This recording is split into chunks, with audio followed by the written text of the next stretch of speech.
श्री स्वामी समर्थ. वैशाली रेसिपीमध्ये आपलं स्वागत आहे. चला, तर आज आपण बनवतो आहे मटकीच्या डाळीचा डाळ कांदा. त्यासाठी मी इथे 1 चमचाभर तेल घेतले, त्याच्यामध्ये कढीपत्ता, जिरं आणि लसूण घातलं आहे. 1-2-3 कुड्या घातल्या लसणाच्या. 1-2 मोठे चिरलेले कांदे ॲड करतो आहे आपण. बारीक चिरून घेतलेला कांदा या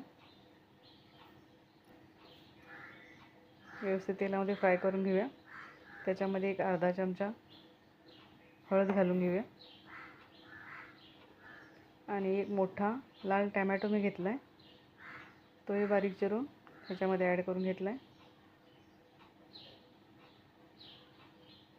लाल तिखट मोठा चमचाभर घेतलं आहे. चवीनुसार नमक. हा डाळ कांदा खायला खरंच स्वादिष्ट लागतो. एकदा करून नक्की पहा.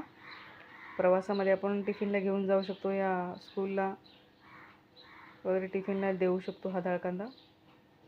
ही आहे मटकीची डाळ, ते पण त्याच्यामध्ये हलवून घेऊया आणि 1 अर्धा ग्लास आपण याच्यामध्ये पाणी ॲड करणार आहोत. मी अर्धा आधी टाकलं आहे कारण वाफ सुटली होती.